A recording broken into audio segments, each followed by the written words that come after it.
ನಮಸ್ಕಾರ ವೀಕ್ಷಕರೇ, Karnataka power TV ನ್ಯೂಸ್ಗೆ ತಮ್ಮೆಲ್ಲರಿಗೂ ಸ್ವಾಗತ. ವಾರ್ತೆಗಳ ವಿವರ.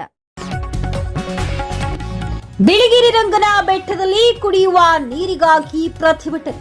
ಚಾಮರಾಜನಗರ ಜಿಲ್ಲೆಯ ಯಳಂದೂರು ತಾಲೂಕಿನ ಬಿಳಿಗಿರಿ ರಂಗನ ಬೆಟ್ಟದ ಹೊಸಪೋಡಿನ ಗಿರಿಜನರ ಹಾಡಿಯಲ್ಲಿ ಕುಡಿಯುವ ನೀರಿಗಾಗಿ ಮಂಗಳವಾರ ಸಾರ್ವಜನಿಕರು ರಸ್ತೆಯಲ್ಲಿ ಕುಳಿತು ದಿಢೀರ್ ಪ್ರತಿಭಟನೆ ಮಾಡಿದರು. ಸ್ಥಳೀಯ ಗ್ರಾಮ ಪಂಚಾಯಿತಿಯ ಗಮನಕ್ಕೆ ತಂದರೂ ಯಾವುದೇ ಪ್ರಯೋಜನವಾಗಿಲ್ಲ.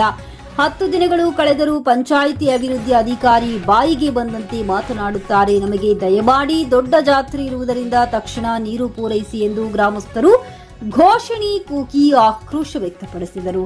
ಪಿಡಿಒರವರು ಎಲ್ಲಾ ವಿಚಾರದಲ್ಲೂ ಸರ್ವಾಧಿಕಾರಿ ರೀತಿಯಲ್ಲಿ ವರ್ತನೆ ಮಾಡುತ್ತಿರುವುದು ಸರಿಯಲ್ಲ. ಮೊದಲು ಜನರ ಮೂಲಭೂತ ಸೌಕರ್ಯಗಳ ಗಮನ ನೀಡಿ ಸಾರ್ವಜನಿಕರಿಗೆ ಅನುಕೂಲ ಮಾಡಿಕೊಡಬೇಕೆಂದು ಒತ್ತಾಯಿಸಿದರು. ನಮಗೆ ತಕ್ಷಣ ಕುಡಿಯಲು ಹಾಗೂ ದಿನನಿತ್ಯದ ಬಳಕೆಗೆ ನೀರು ಬಿಡದೆ ಹೋದರೆ ಜಾತ್ರೆಯ ದಿನವೇ ಪ್ರತಿಭಟನೆ ಮಾಡಬೇಕಾಗುತ್ತದೆ ಎಂದು ತಿಳಿಸಿದರು. ವರದಿ ಮಣಿಕಂಠ ನಾಯಕ್.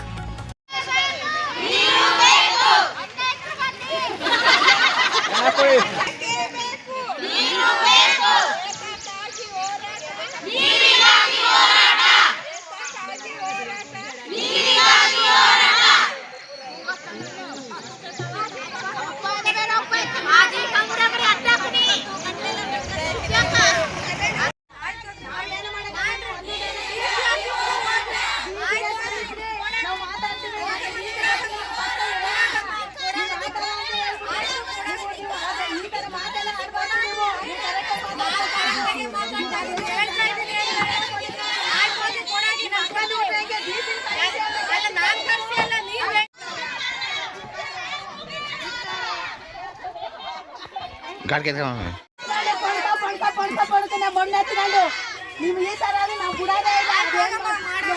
ಏನಾಯ್ತದೆ ನೋಡಿ, ಡಿಸಿನ ಕರೆಸೋದಾಗ್ಲಿ. ಆಯ್ತು ಮೇಡಮ್ಗೂ ಗೊತ್ತು ಅದು ಈ ಸಮಸ್ಯೆ ಏನು ಅಂತ. ಡಿಸಿ ಕರೆಸಿ ಅಂತ ಕೇಳ್ತಿದ್ದಾರೆ. ನೀವು ಡಿಸಿ ಕರೆಸ್ತೀನಿ ಬಿಟ್ಟವ ಬೇರೆದೆಲ್ಲ ಮಾತಾಡ್ತಿದ್ದಾರೆ. ಇದು ಗೊತ್ತಿಲ್ಲ ನಿಮ್ಗೆ.